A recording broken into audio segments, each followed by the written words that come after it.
Welcome to Flufftalk, everybody. I am Silver Greye. And I'm Karl Viking. And we're here to tell you guys about a lot of different stuff. Tell me more. Tell you more. You know what we're talking about.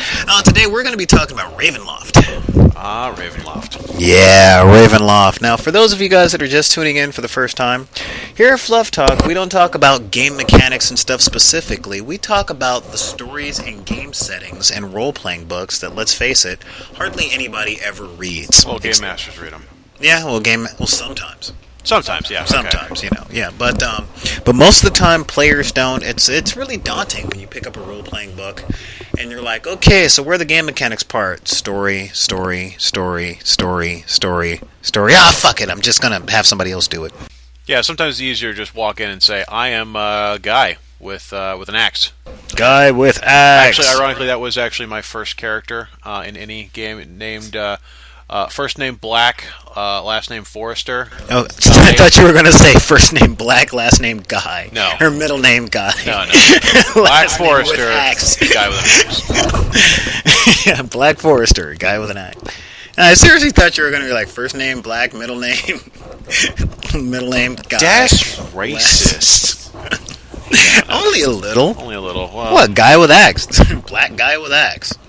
I think that's a player that I might end up playing one of these days. Or a headline you'd hear in Redondo Beach, I don't know. Just not in Florida. Yeah. Anyway, unless it's followed by arrested for standing on a bus stop. Yeah. So Ravenloft. Yeah, Ravenloft. Ravenloft, for those of you who don't know, was originally a module, what they call prepackaged adventures back in the olden days of First Edition D&D. So it was originally a module back in First Ed that later became in Second Edition a campaign setting where they package them up in these pretty boxes and have all the information you need to run a game in this setting. And Ravenloft definitely is its own setting, because the first rule of Ravenloft is you can't leave Ravenloft. So if your game master's running a Ravenloft game, you're playing a fucking Ravenloft game. It's true. Of course, the second rule of Ravenloft is you can't fucking leave Ravenloft. Yes. And the third rule is don't talk about Ravenloft. No, I'm kidding. No, talk about Ravenloft constantly. Well, mostly the third rule is basically just run. Yeah, run, because the world is out to get you, and this is why. So Ravenloft was unique in that it was kind of revolutionary, even in that it doesn't really reward you for being a good character. No. In fact, ironically enough, you are rewarded for being an evil character. More on that later. But I mean, it does reward you in the sense that if you are a good character and you beat up something bad, it will reward you with more bad things to beat up. That's about it. That's true. I suppose, but that's kind of like the reward for winning a war is another war. So if you like fighting all the time, and I do mean all the time, play a good character by all means. There was this there's sort of a fun notion that good characters, or excessively good characters, paladins, clerics, and the like, had generated sort of like pings on the sonar of evil. Boom. So if you used one of your powers, called on the power of your god to smite your enemies. Hey God, need some help down here. That is what evil itself gets to see. Oh, there's a jerkface trying to smote skeletons. Well, let's go send him some more skeletons to smote. I worked hard on them skeletons. Smite him hard. Yeah. You don't just find bones, And another interesting thing about Ravenloft is that evil itself, evil typically in fantasy games, if we're going to talk about the meta, and I guess that's really the point here, evil is sort of a concept and not doesn't even have a face. It's just it's a force. Evil in Ravenloft is a force, rather than you're a bad guy, I'm a good guy. Hey, you, them's fighting words. Evil is a conscious force, and they call them the Ravenloft powers. Dark powers.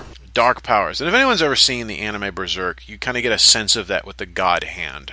These sort of vague entities that sort of like are the overlords of all that's bad and awful and naughty and whatnot. Yeah, and it's like if you can think of like bad guys answering to shadowy figures. Evil is the force that the shadowy figures answer to. Yeah. Essentially. So one of the things the Ravenloft powers do is they look for people that kind of share their mindset, and this is how the whole thing gets started.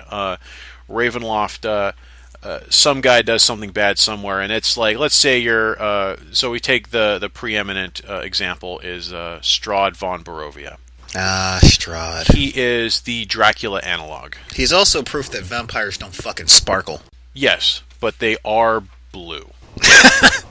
All the original art for Strahd depicted him as being incredibly blue. Yeah, he was the bloodthirsty Smurf, man. Yeah, it's a little silly, but anyway.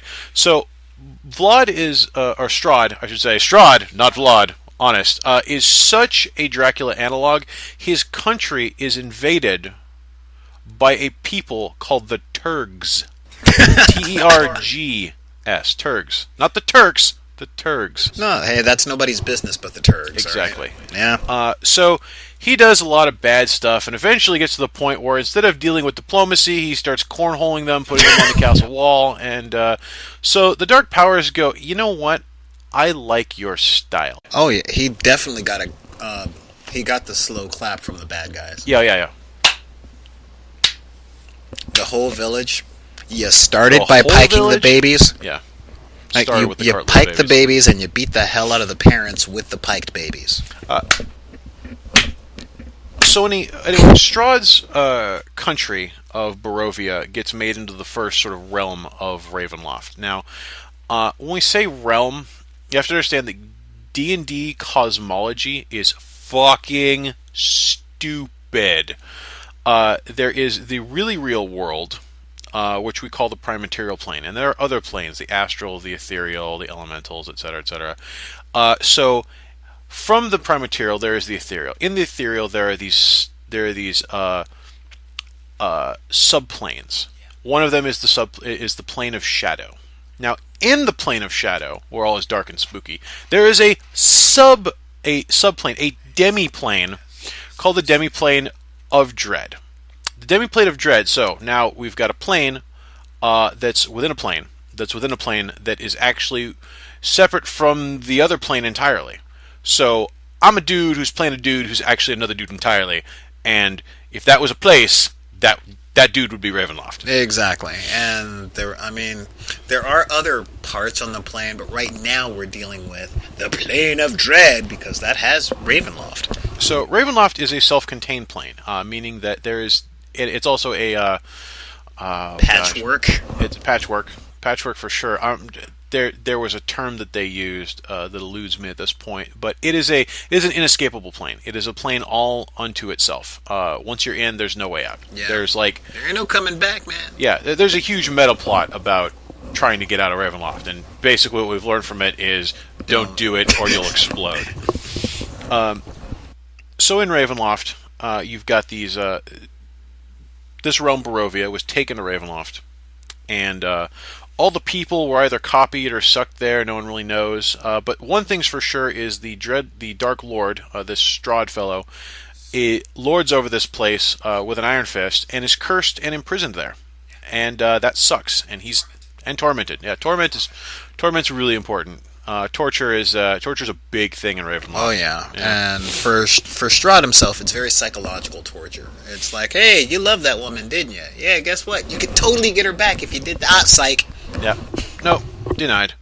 So Strahd is screwed, and you, as an adventurer in here, are also screwed, though in different ways. Now, the Ravenloft is, each of the realms is surrounded by mist, and this mist is largely unexplained, though they sort of tenuously link these other realms that run by similarly bad dudes that have been drawn into Ravenloft to make this sort of pseudo-continent. And if the other planes in Ravenloft were bricks, the mist would be the mortar, kind of holding it together. Now, there attempts have been made to make a map of Ravenloft, but it's constantly shifting. But generally, it's accepted that they adhere to a certain geography, though we don't know if that's really necessarily true. Because if you go north into the mists of Ravenloft, you might not come out in the south. So, but there's generally sort of a geography associated with them, and the mists divide and or hold these realms together. Yeah. And the only way to navigate them is there's an indigenous people, the only indigenous people to this realm, because this realm was pretty much empty until Strahd, fucked everything up. However, before we go on, let's make it very clear. What we're talking about right now is about to get really racially sensitive. Now, these are not our thoughts, and it's probably not the thoughts of the writer. It's just, when we're dealing with fantasy settings and a lot of things, there are a lot of the tropes. 80s. Yes, there are a lot of tropes from the 80s. Every woman was Madonna except Cyndi Lauper. And every indigenous people of somewhere had a big headpiece of some kind. And was a noble savage. So that brings us to the Abernomads, who Ooh, are village people of the damned. Yeah. So they're Native Americans. Let's just lay it on the line here. They are Native Americans, and if you trade them wampum or firewater, they'll be more than happy to guide you through mists, through the spirit world. Yeah. They feed using you some the power mushrooms. of wolves and Indians. Yeah, and the moon probably. They listen to the ground, lift up, cow poop, feed it to you, take you to the next plane, and you might get there safely.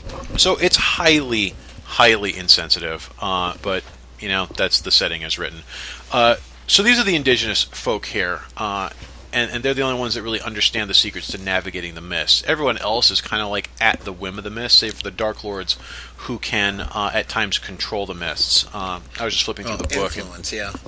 Well, when they want to seal off their realm from outer contact, they can do that. So if you anger the Dark Lord, he can make it so you are trapped in his country and can't get out. And forever. It can be awful crap. Like some of them seal it so that the mists cloud over, so that when you walk into them, you come right back out, heading towards the center. Yeah. Shadow wolves could stalk you at every turn. There's one guy, total jerk, who when he seals his realm, literally mountains of garbage. I shit you not, mountains of garbage pile up at the border, and you can't climb over them. It's so hackneyed. It's like the end of Les Miserables. It's like, yes. It's everywhere you go, I need to get out of this place. Oh my god, it's bad. Everybody starts singing. Yeah, it's all happening on the same block. Yeah, so and a lot of that does tend to spoil what is otherwise a really dark and for the time, and even now, honestly, setting, because when you get down to the bottom of it, there is a sense of hopelessness. Yeah, so first rule, I've been under a big pile of garbage once or twice, and it is pretty hopeless. First rule is you can't leave Ravenloft. Yeah.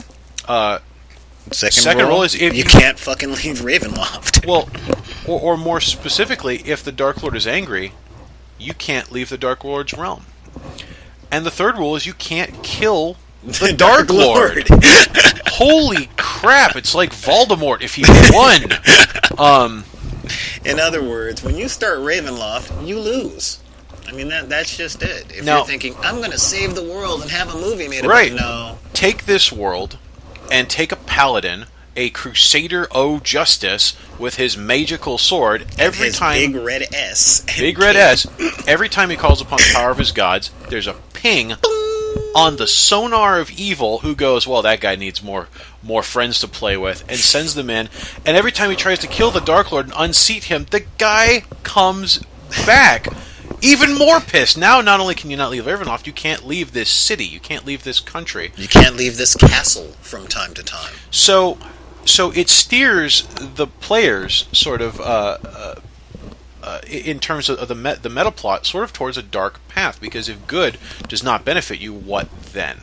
Well, and here's where again it takes another twist. And you got to understand, we're talking about something that's written in the early 90s. All right, yeah. So this stuff is like, oh well, fucking, I play this game where everything's shades of gray. But back then it was supposed to be good guys, bad guys, dragons, and fucking treasures. Exactly. And then Ravenloft comes around and it's trench coats, pale makeup, you know,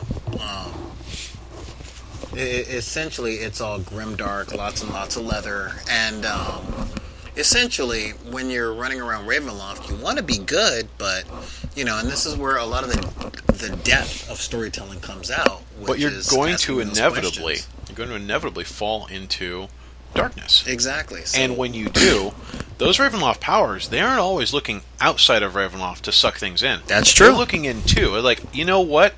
This guy started with the cart full of babies. He didn't build up to it. He started with it. That was his first brilliant scheme. Light a cart full of babies on fire. I like his style. Yep. And the dark powers reward players. It's like, you know what? Cart full of babies? Here, take a +5 to your strength and some tentacles.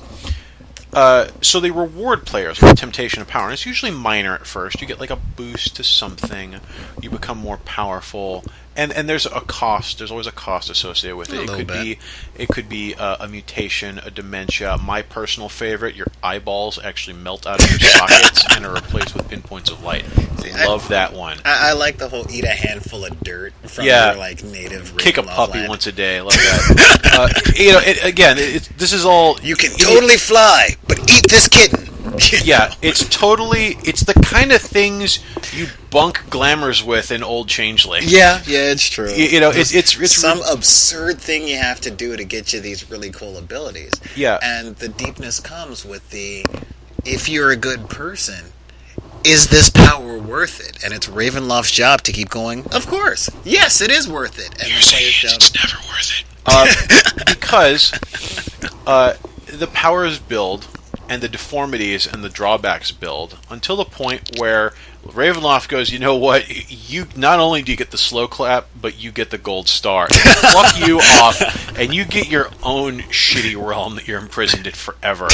And being a Dark Lord is not all it's cracked up to be. No, it's not Strahd, as we mentioned, Strahd is tortured constantly. Yeah, it's torment for these guys that are tormenting him too. Yeah, Strahd is tormented constantly by his lost love, and his.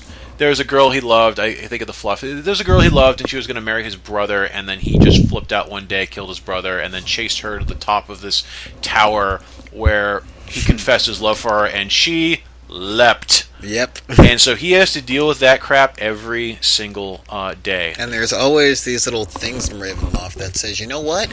If you do this one thing, it may sound really messed up, but follow me here. If you do this will prove to her that you really love her and you really changed your ways, and she'll give you that chance. And then you do it, and she's like, oh, well, it's not that I don't feel that way about you. It's just you're a horrifying monster creature, and I'm afraid of you and afraid for you. So I'm going to leap again. Sad monsters. So you're tortured. It's kind of like I've always likened it kind of to Silent Hill, that you're tortured by your own inner demons and so forth. I thought Groundhog's Day. Or Groundhog's Day. And becoming your own Dark Lord is just crap. Like the curses, they vary a lot. But an evil spellcaster, oh my gosh, he has the worst curse of all. He can't learn new spells. He can't learn new magic. Yeah. So whatever he was when he was at the top of when he was, king shit of Turd Mountain, and he was the top of his game, and they're like, oh, you're evil as fuck. He's like, well, I'll only grow more powerful. No, you won't. Not ever. You'll not learn a new spell ever. So he's stuck there. And but you are king shit. Yeah, you are king shit. This is your shit heel. And here right he's here. in Turd Mountain. So that was shit all you want. You're just not doing it with new magic. Yeah. So that was one of the things about Ravenloft that really really stood out. It was really gothic horror. It was sort of like White Wolf did the gothic punk thing, and that was later in the 90s. We're talking like early 90s. Yeah, so we're talking like Universal movie monsters, the realms of vampires. There's an analog sort of to every classic movie monster. There's the island of Dr. Moreau guy. Oh yeah. There's the I forgot about that one. That was kind of cool. He's like a Panther Man or something. It's like crazy. Panther Man. So there's a Frankenstein analog in the land of Lemordia. You've Dr. Dr. Mordenheim and his creation Adam, who is actually the Dark Lord. Yeah. There is Strahd, of course. There's Aslan, who is kind of like the mummy. Woo! Yeah, Aslan. Well, the mummy / the Black Knight. Yeah. And so that part of the setting is really cool. That you take sort of kind of like the movie Van Helsing. You sort of take these sort of disparate worlds where this is the one big bad, and you put them all in the same world, and that's kind of scary. This is the one big bad. No, I'm the big bad. No, I'm the big bad. Yeah. Now, wait. You're both right. But at the same time, one of the sort of the failings of the setting is that you get this sense very often that the only problem in any particular Dark Lord's realm is the Dark Lord themselves. There's sort of a limit to the storytelling you can do. Well, everything was just plum dandy and peachy keen right until this new feller took power about 5 years ago. Then everything went to tarnation. That's right. Now we got little girls disappearing into the forest every fortnight or other half moon there. Exactly. Common sense sort of gets its leg pulled when you're like, well, why wouldn't they put two and two together? And you get the sense that kind of like 80s role playing or like early Final Fantasy games. Everyone, all the villagers are these sort of cardboard standees that just sort of are pointing to the house on the hill. Or a lot like 80s TV, like Knight Rider or the A-Team. Yeah. We're going against the evil banker who was evil last week too. Yeah. So while it was a pretty depressing and dark setting, which was interesting, there was limitations on what you can do in terms of the story because you would have to be. I guess the idea of a campaign setting is it takes work out of the game master's hands. Oh yeah. It makes it so that he can focus on generating story, running the game, whatever. So he doesn't have to generate this huge, expansive world. Well, the downside there is that when you have these sort of countries and realms that are like a Monster of the Week setting, you all of a sudden have to dig into your reserves to sort of come up with content of like why would they stay here other than dealing with the big bad, and that's really where it comes down to skill and creativity of the game master. Very much so. One of the things I always found deep about Ravenloft was the entire world's against you and you're doing what you feel is good against the world. It literally is. I believe that this is the right thing to do, and I'm being rewarded for doing the opposite, and everything's trying to kill me, and the more that I stick to my principles, the harder things are going to get, and it really hit me with that, that's real, that's life, when you're trying to be a good guy, but everything bad is so much easier. Yeah. And it really calls to question for a lot of the players, the importance of morality and how strong a person's convictions really are. Yeah, convictions are a big deal in Ravenloft because it's just evidence. If you do bad, you get rewarded for doing bad. If you are bad enough, you get rewarded for it. And what is the use of being good in this world? And again, we're talking about Dungeons and freaking Dragons here. We're talking about a game where the only problem that usually needs solving is that guy has too many hits points. Well, from a storyteller point of view, dragon bad, make dragon stop being bad with your axe. Exactly. And, so this is huge for something that came in, early 90s.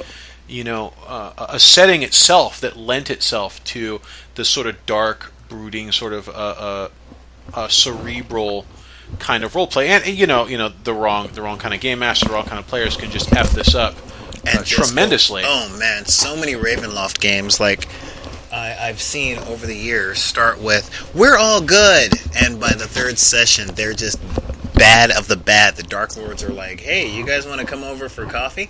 I like the way that you're thinking. Yeah, they're at each other's throats over some minor piece of treasure. I wanted to kill the baby. No, I wanted to kill the baby this time. Yeah, that's my baby. Give me that baby back. I want my baby back, baby. I'm sorry.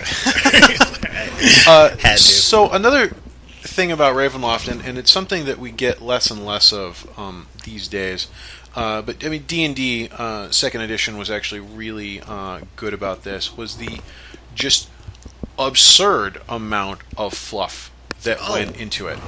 Now, for those of you guys that don't know, fluff means story, the fiction that's connected to the world, giving us a better view. You know, that crap your players would never read. Okay. Those first 20 pages that we go, nope, not right now. Yeah, so Ravenloft was more than 20 pages of fluff. Fluff was a really big deal. And in second ed as a whole, fluff was a really big deal. I constantly make the joke that third ed, Dungeons & Dragons, was kind of like second ed with its soul ripped out. You would look at a Forgotten Realms supplement, and you would literally see where they had dedicated numerous pages to describing this town and all the localities and so forth. And the way that the people act. And the way the people acted, local attitudes, their political leanings with nearby settlements and so forth. That same section in 3rd edition would be a 2-paragraph blurb. Okay. And then even worse, once they moved over to 4th edition, it was just a stat block of baddies that needed killing.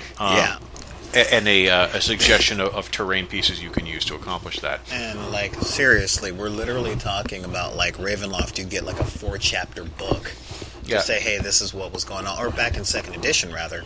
And 3.5 is, this is the town of Smarmfeld. Smarmfeld has a tavern. Outside of the tavern is a big baddie that needs you to hit it in the mouth with whatever weapon you have. Yeah, and so one of the sort of instrumental things about Ravenloft is they have a character by the name of Professor Van Richten.